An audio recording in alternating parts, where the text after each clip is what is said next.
Playlist and new road map. ఇది కోడ్షిఫ్ట్ pro use చేసి నేను ఎస్క్యూఎల్ మీకు టీచ్ చేస్తాను. మన రోడ్ మ్యాప్ వచ్చేసి SQL road map for data analysis. ఓకేనా? దీంట్లో ఫస్ట్ మనం ఇలా ఏం నేర్చుకుంటామంటే ఫస్ట్ ఎస్క్యూఎల్ నేర్చుకున్నాం. ఓకేనా? ఎస్క్యూఎల్ తర్వాత ఎస్క్యూఎల్ ప్రాక్టీస్ క్వీరీస్, తర్వాత లర్న్ అడ్వాన్స్ ఎస్క్యూఎల్ చూద్దాం, తర్వాత SQL queries, SQL at work, SQL case studies, top SQL interview questions. ఈ 6 టాపిక్స్ చేద్దాం. ఒక్కొక్కటి ఒక ప్లేలిస్ట్ ఉంటుంది. ఈ రోడ్ మ్యాప్ మొత్తం ఒక ప్లేలిస్ట్ ఉంటుంది. మేము నాకు ఎస్క్యూఎల్ ఒకటి చేయాలి, ఇంకా అడ్వాన్స్ ఎస్క్యూఎల్ చేయాలంటే దీనికి సపరేట్ ప్లేలిస్ట్ ఉంటుంది, దీనికి సపరేట్ ప్లేలిస్ట్ ఉంటుంది. ఓకేనా? అన్ని కలిపి కూడా ఒక ప్లేలిస్ట్ ఉంటాయి ఈ రోడ్ మ్యాప్ ప్లేలిస్ట్లో. ఓకేనా? ఇప్పుడు ఈ ఎస్క్యూఎల్ స్టార్ట్ చేద్దాం. బేసిక్ ఎస్క్యూఎల్ గురించి చేద్దాం. ఈ 11 వచ్చేసరికి బేసిక్ ఎస్క్యూఎల్. దీంట్లో ఫస్ట్ లర్న్ ఎస్క్యూఎల్ నేర్చుకున్నాం. ఫస్ట్ ఇట్లా ఏం చేస్తాం, ఇంట్రడక్షన్ టు ఎస్క్యూఎల్, ఇంకా టేబుల్ ఎట్లా క్రియేట్ చేయాలి. ఓకేనా? అది చూద్దాం. ఎస్క్యూఎల్ అంటే ఏంటి, టేబుల్ ఎట్లా క్రియేట్ చేయాలి. ఓకేనా? Welcome to first model. ఓకేనా? అట్ ద ఎండ్ ఆఫ్ ఈ జాగ్రత్తలో కానీ సో ఎస్క్యూఎల్ ఫుల్ ఫామ్ ఏంటంటే structured query language. Programming languages specially ఈ క్రియేట్, ఆర్గనైజింగ్, మ్యానిపులేట్ డేటా చేయడానికి దీన్ని రిలేషనల్ డేటాబేస్ అంటారు. అంటే ఇది ఉందా, ఇది రో, ఇది కాలం. మీకు తెలిసి ఇట్లా పైనుంచి కింద కూడా కాలం, ఇది రో. సో ఇది అంటే రిలేషనల్, ఇది ఒక టేబుల్లో డేటాని అప్డేట్ చేయాలన్నా, ఏదైనా డేటా మ్యానిపులేషన్ చేయాలన్నా, క్రియేట్ చేయాలన్నా ఎస్క్యూఎల్ వాడే చేయాలి. అంటే స్ట్రక్చర్డ్ క్వెరీ లాంగ్వేజ్ అంటారు. ఎందుకంటే రోస్ అండ్ టేబుల్సే ఉంటాయి ఇలా. రోస్ ఒక ఓకేనా, ఇక్కడ ఆల్రెడీ ఒక టేబుల్ క్రియేట్ చేసినాం మనకు. Employee ID, employee name, department, దాని ఎంప్లాయీ ఇవి ఉన్నాయి. సో ఒక టేబుల్ని మనము యాక్సెస్ చేయాలంటే దాని సింటాక్స్ ఎట్లుంటుందంటే select star from table name. నా టేబుల్ నేమ్ ఏంటిది, ఎంప్లాయీ, కాబట్టి సెలెక్ట్ స్టార్ ఫ్రమ్ ఎంప్లాయీ అని కొట్టేసిన. ఇప్పుడు నాకు ఆ టేబుల్ వచ్చేస్తుంది. నాకు ఆ టేబుల్ వచ్చింది. సో ఓకేనా, ఒక టేబుల్ని యాక్సెస్ చేయాలని అంటే ఏం చేయాలి, సెలెక్ట్ కొట్టాలి, స్టార్ ఫ్రమ్ ఏదైతే టేబుల్ క్రియేట్ చేసినా ఆ టేబుల్ కొట్టాలి, అంతే. ఇప్పుడు డాటా టైప్స్ చూద్దాం. సేమ్ ఇప్పుడు పైథాన్లో, సి లాంగ్వేజ్లో, ప్రోగ్రామింగ్లో డాటా టైప్స్ ఉంటాయి, ఎస్క్యూఎల్లో కూడా డాటా టైప్స్ ఉంటాయి.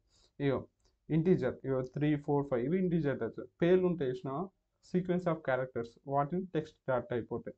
జస్ట్ సింగిల్ క్యారెక్టర్ అంటే వ్యాక్టర్. డేట్ ఎట్లా మీకు తెలుసు, ఇయర్ రియల్, ఇది డెసిమల్ వాల్యూస్ ఇది. సో డెసిమల్ వాల్యూస్ రియల్లోకి పోతే డేట్, ఇయర్, మంత్నే డేట్ డాటా టైప్లో యూజ్ చేయాలి. ఒక వేరియబుల్ లెంత్ టెక్స్ట్ స్ట్రింగ్ ఉన్నాకో వేరియబుల్ లెంత్, అవి వ్యాక్టర్. ఒక text string text data type, positive negative numbers అన్ని ఇంటీజర్ డాటా టైప్ పోతాయి. ఓకేనా? ఇవన్నీ ఇంటీజర్ డాటా టైప్. ఓకేనా? ఈ ఎంప్లాయీ ఐడి ఏం చూసినా ఇవన్నీ ఇంటీజర్ డాటా టైప్. ఈ ఎంప్లాయీ నేమ్ అనేది టెక్స్ట్ డాటా టైప్, ఈ డిపార్ట్మెంట్ కూడా text data type. Introduction to statement. A following code is example of SQL statement అనమాట. ఎస్క్యూఎల్ స్టేట్మెంట్ అనే ఒక piece of text. Database system can interrupt a valid command. It is important to note SQL statements are terminated by semicolon. So ఈ ఎస్క్యూఎల్లో ఒక statement ఎట్లా terminate అవుతుంది, ఇప్పుడు జావాలో ప్రతి line వెనకాల చివరిన సెమికాలం ఎట్లా పెడతావో, సో నువ్వు ఎస్క్యూఎల్ కమాండ్ రాసినాక ఎట్ ఎండ్ ఏం పెట్టాలా, సెమికాలం పెట్టాలి. ఓకేనా? అండ్ ఎండ్ సెమికాలం పెట్టాలి. విచ్ ఇండికేట్స్ దాని అర్థం ఏంటంటే ఓకే ఆ స్టేట్మెంట్ కంప్లీట్ అయినా అర్థం చేసుకుంటారు. సో సెమికాలం పెట్టాలి ఆ స్టేట్మెంట్. ఒక టేబుల్ని క్రియేట్ చేయాలంటే create table in a class. So class are utilized to execute a specific functional operation. It is used to write classes in SQL with ఎప్పుడు ఈ క్లాస్ క్రియేట్ టేబుల్ అవన్నీ ఉంటాయి చూసినా, అవన్నీ కొంచెం క్యాపిటల్ లెటర్లో రాసుకుంటే బెటర్. స్టేట్మెంట్స్ అన్ని table name refers today. So ఇది కాలమ్ 1. ఇప్పుడు ఎంప్లాయీ ఐడి చూసినాం కదా, ఎంప్లాయీ ఐడి, డిపార్ట్మెంట్, ఇవన్నీ దాని లోపల ఉన్న కాలమ్స్. ఇవి మనం ప్రొసీడ్ అవ్వడం నెక్స్ట్.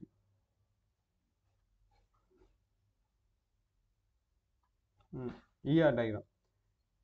ఈఆర్ డయాగ్రామ్ అనేది ఎంటిటీ రిలేషన్షిప్ అంటాడు అనమాట.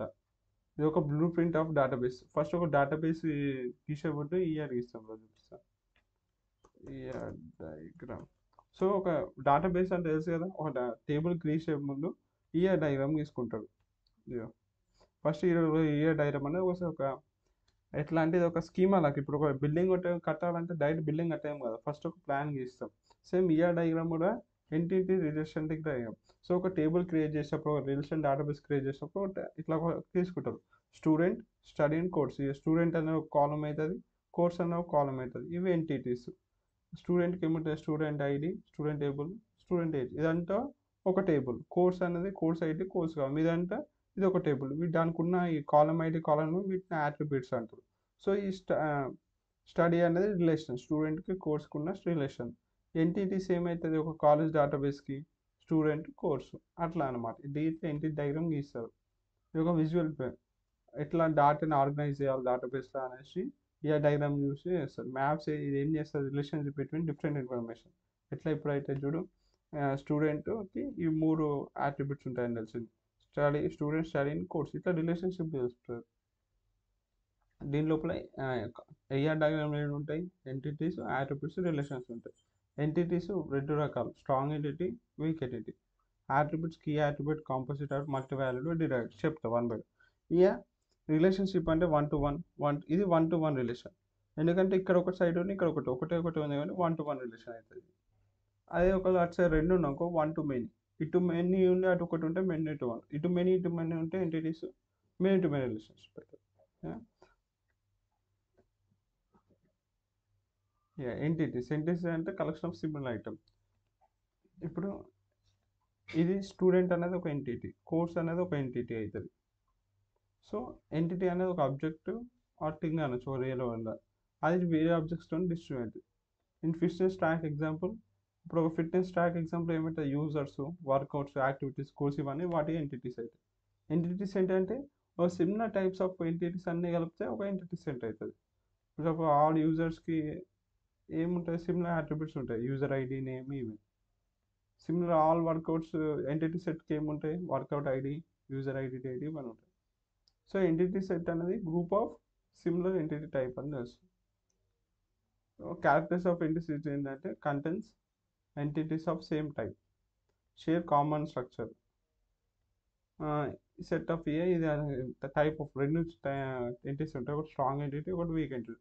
స్ట్రాంగ్ ఎంటిటీ అనేది ఒక ఎంటిటీ ఇంకో దానిపైన డిపెండ్ కాదు, ఇది ఇండిపెండెంట్. అదే స్ట్రాంగ్ ఎంటిటీ రెక్టాంగిల్లో ఇది ఇట్లా రిప్రజెంట్ చేస్తారు. వీక్ ఎంటిటీ అనేది వేరే దానిపైన డిపెండ్ అవుతుంది. ఇప్పుడు స్టూడెంట్ అసైన్మెంట్ అనేది ఇది ఒక ఎంటిటీ, దేనిపైన డిపెండ్ అవుతుంది? స్టూడెంట్ పైన డిపెండ్ అవుతుంది. సో వీక్ ఎంటిటీని డబుల్ రెక్టాంగిల్స్తో రిప్రజెంట్ చేస్తారు. ఈ యాట్రిబ్యూట్స్ అంటే నేను చెప్పిన కదా, ఇప్పుడు స్టూడెంట్ అనే ఎంటిటీకి దానికి ఏమేమి ఉంటాయి? Student ID, name, student age, ఇవి దాని యొక్క యాట్రిబ్యూట్స్. కీ యాట్రిబ్యూట్స్ ఒక కీ, అది ఒక, ఇప్పుడు స్టూడెంట్ ఐడి ఇంకోటి మళ్ళీ ఉండద్దు. సో కీ యాట్రిబ్యూట్స్కి లైన్ వేస్తాం, ప్రైమరీ కీ. కంపోజిట్ యాట్రిబ్యూట్స్ ఉంటాయి, ఇది మల్టిపుల్ సింపుల్ యాట్రిబ్యూట్స్ కలిసి. ఇప్పుడు అడ్రస్ అంటే అడ్రస్, సిటీ, అడ్రస్ అంటే అడ్రస్ ఒకటి రాదు, సిటీ ఉంటుంది, అడ్రస్లో స్ట్రీట్ ఉంటుంది, జిప్ ఉంటుంది. సో ఇవన్నీ మల్టిపుల్ కంపోజిట్ యాట్రిబ్యూట్ అంటే 2-3 యాట్రిబ్యూట్స్ కలిపి ఒక సింగిల్ యాట్రిబ్యూట్ అవుతుంది. ఇప్పుడు అడ్రస్లో అడ్రస్, స్ట్రీట్, సిటీ, ఇవన్నీ కంపోజిట్ యాట్రిబ్యూట్స్. రిలేషన్, ఒక రిలేషన్ ఇంకో దానికి గురించి చెప్పడానికి మనం రాంబస్ చూస్తాం. ఇక్కడ స్టూడెంట్ ఎంటిటీకి, కోర్స్ ఎంటిటీకి రిలేషన్ ఏంటిది? స్టడీ. సో స్టడీ అనే దేన్ని రిప్రజెంట్ చేసినాం? రాంబస్ రిప్రజెంట్ చేసినాం. ఓకేనా? Rhombus relationship.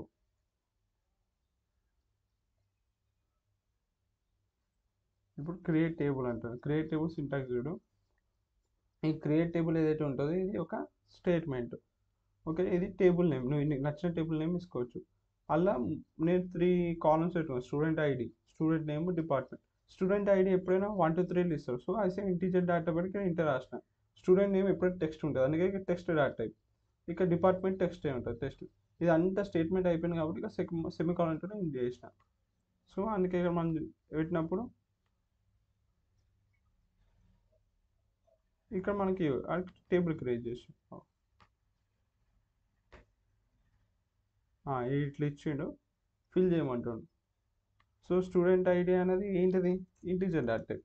సో ఇక్కడ ఇంట్ రావాలి. సో ఇది ఎంప్లాయీ నేమ్ అనేది text data type. So text రావాలి. ఆ కాలం పేరు పక్కన డేటా టైప్ ఎంటర్ చేయాలి మనం.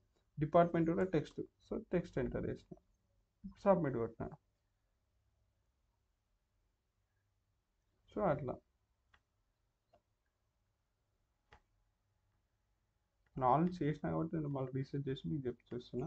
కాబట్టి ఒక డేటా ఇన్సర్ట్ చేయాలంటే టేబుల్కి ఇన్సర్ట్ కమాండ్ యూజ్ చేస్తాం. ఇన్సర్ట్ ఇంటూ ఆ ఏ టేబుల్ ఎంటర్ చేయాలనుకుంటున్నాం ఈ టేబుల్ నేమ్. కాబట్టి ఏమేమి ఉంటాయి ఇప్పుడు సపోజ్ ఇక student ID student name first కాలం పేర్లు ఇవ్వాలా. ఇచ్చిన తర్వాత స్టూడెంట్ ఐడి ఫస్ట్ కాబట్టి ఫస్ట్ ఇక 2 స్టూడెంట్ స్టూడెంట్ నేమ్ టెక్స్ట్ కాబట్టి కాలమ్స్ ఇవ్వాలి, డబుల్ కోట్స్లు ఇవ్వాలి. ఇక నంబర్ డైరెక్ట్ ఇచ్చిన వస్తుంది. సో ఈ ఏ అయితే ఆర్డర్లో నువ్వు కాలం పెట్టినావో అదే ఆర్డర్లో మనం వాల్యూస్ ఎంటర్ చేయాలి. ఏం లేదు ఇన్సర్ట్ ఇంటూ టేబుల్ పేరు బ్రాకెట్స్లో కాలం మీన్స్ తర్వాత వాల్యూస్.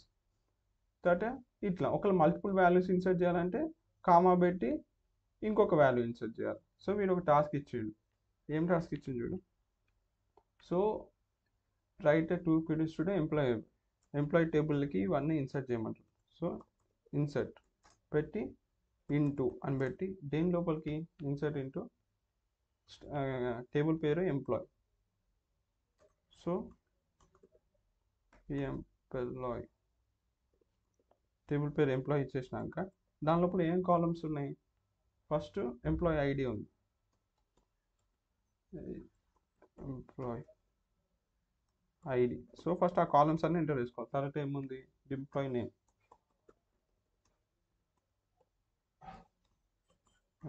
నేమ్, తర్వాత డిపార్ట్మెంట్. Okay done. ఇవన్నీ ఎంటర్ చేసినాక వాల్యూస్ ఇచ్చేయాలి మనం. వాల్యూస్ ఫస్ట్ ఏమంటావు 4 ఇంటీజర్ కాబట్టి కోడ్స్ వస్తుంది. ఇప్పుడు ఎంప్లాయీ నేమ్ అనేది టెక్స్ట్. సో దీనికి కోడ్స్ రాయాలి, మనం కోడ్స్ రాయాలి. మార్కస్ గార్కియా కామా తర్వాత ప్రొడక్ట్ అనేది టెక్స్ట్ ప్రొడక్ట్ అయిపోయింది. ఇప్పుడు ఇంకొక వాల్యూ ఇదే దాంట్లో ఎంప్లాయీ 2 కూడా యాడ్ చేయాలంటే కామా పెట్టేసేసి ఇట్లా పెట్టేస్తే అయిపోయింది. ఇప్పుడు ఈ ఎంప్లాయీ ఐడి ఎంత 5 కామా వీడి పేరు ఏం పేరు సమంత పార్క్ కామా హెచ్ఆర్. ఇది అంతా స్టేట్మెంట్ అయిపోయినా డబుల్ కోట్స్తో క్లోజ్ అది సెమీ కాలన్తో క్లోజ్ చేయాలి. చూడు మనకు వచ్చినాయి. ఇప్పుడు ఎంప్లాయీ 4 ఈడి పేరు వచ్చింది, ఈడి పేరు యాడ్ చేసినాం. ఎంప్లాయీ ఆ సమ్మర్ కాపాడు హెచ్ఆర్ డిపార్ట్మెంట్ అని యాడ్ చేసినాం. అట్లా చేయాలన్నమాట ఇన్సర్ట్ చేయాలంటే. సో ప్రైమరీ కీ అనేది ఇది. ఇప్పుడు సపోజ్ ఇప్పుడు స్టూడెంట్ ఐడి అనేది ఒక్కటే ఉండాలి. నాకు స్టూడెంట్ ఐడి 1, నీకు కూడా student ID 1 year rule numbers unique ఉండాలి. సో ఇట్లాంటి ప్లేస్లో మనం ఏం చేస్తామంటే ప్రైమరీ కీ వాడతాం. స్టూడెంట్ ఐడి ప్రైమరీ కీ వాడినాం కాడ ఇచ్చిన పేరు మళ్ళీ ఇవ్వలేదు. ఈయన స్టూడెంట్ రూల్ నెంబర్ పక్కా ఉండాలా, ఖాళీగా వదిలిపెట్టురాడు. ప్రైమరీ కీ అంటే నల్లు ఉండదు, అలా పక్క ఏదో ఒకటి ఎంటర్ చేయాల్సిందే. ఇక యూనిక్ అని ఒకటి ఉంటుంది. ఇవన్నీ ప్రైమరీకి కీస్ అనమాట. ఇంకోటి యూనిక్ ఉంటుంది. యూనిక్ అంటే దీంట్లో నల్ ఉండొచ్చు, వేరే ప్రైమరీ కీలో నల్ ఉండదు. ఇక నాట్ నల్ అంటే అలా నల్ వాల్యూ ఇవ్వద్దు. ఇది ఒక కీ. ఇంకో డిఫాల్ట్ వాల్యూ. డిఫాల్ట్ అంటే నువ్వు ఏం ఎంటర్ అయిపోతే ఇక డిఫాల్ట్ 18 అని ఉండిపోతుంది. ఇక ఆటో ఇంక్రిమెంట్ అంటే ఇంక్రిమెంట్ అవుతుంది. ఇప్పుడు క్వశ్చన్ అడిగి here is a quick question. If you have making table of movies which is good for primary. ఓ మూవీస్ చేయాలనుకో ప్రైమరీకి ఏమని చెప్పినా ఎప్పుడు యూనిక్ ఉండాలి. సో మూవీ టైటిల్ 2-3 టైటిల్ ఉంటాయి. ఇప్పుడు పవన్ కళ్యాణ్ తమ్ముడు 2-3 సినిమాలు ఉన్నాయి. పేరు రిలీజ్ డేట్ ఒకటే రోజు 2 సినిమాలు రిలీజ్ కాదు. డైరెక్టర్ పేరు కూడా 2, కానీ మూవీ ఐడి ఒకటే యూనిక్ ఉంటుంది. అందుకే దాంట్లో ప్రైమరీ కీ సెలెక్ట్ చేయాలి. ఇప్పుడు how to insert a table.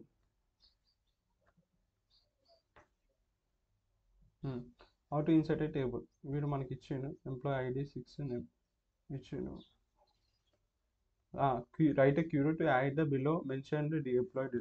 So ఆడ already employee ID 5 employees details ఉన్నాయి. ఇలా ఆడ 6th ఎంప్లాయీ డీటెయిల్ అలా ఇన్సర్ట్ చేయమంటుంది ఎంప్లాయీ టేబుల్.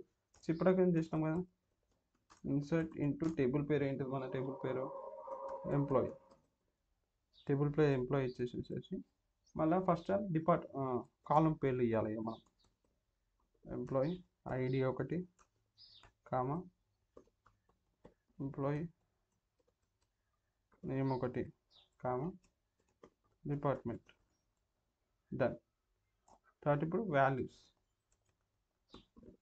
పెట్టేసేసి ఏం వాల్యూస్ ఆడ ఎంప్లాయీ ఐడి 6 అంట, వాడి పేరు ఏం పేరు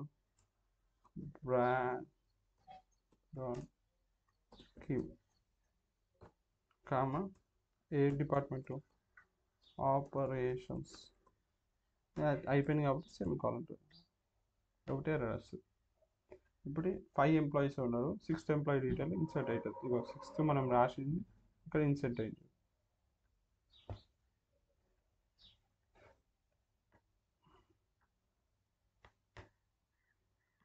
సో మన కోడ్ని డీబగ్ చేయమంటుంది, డీబగ్ చేసి ఎర్రర్ ఏంటో ఫైండ్ చేయమంటుంది. సో రన్ టైం ఎర్రర్ వచ్చింది. ఇది చూడు, employee ID, name, age, address ఇచ్చిండు. ఇక్కడ చూడు వాడు ఇక్కడ 4 కాలమ్సే ఇచ్చిండు, వేరేస్ ఇక్కడ చూడు 1 2 3 4 5 ఎంటర్ చేసిండు. సో ఎర్రర్ రాదా మరి వస్తుంది. సో అక్కడ 4 కాలమ్స్ ఇచ్చేసేసి ఇక్కడ 5 వాల్యూస్ ఎంటర్ చేస్తే ఎందుకు ఎర్రర్?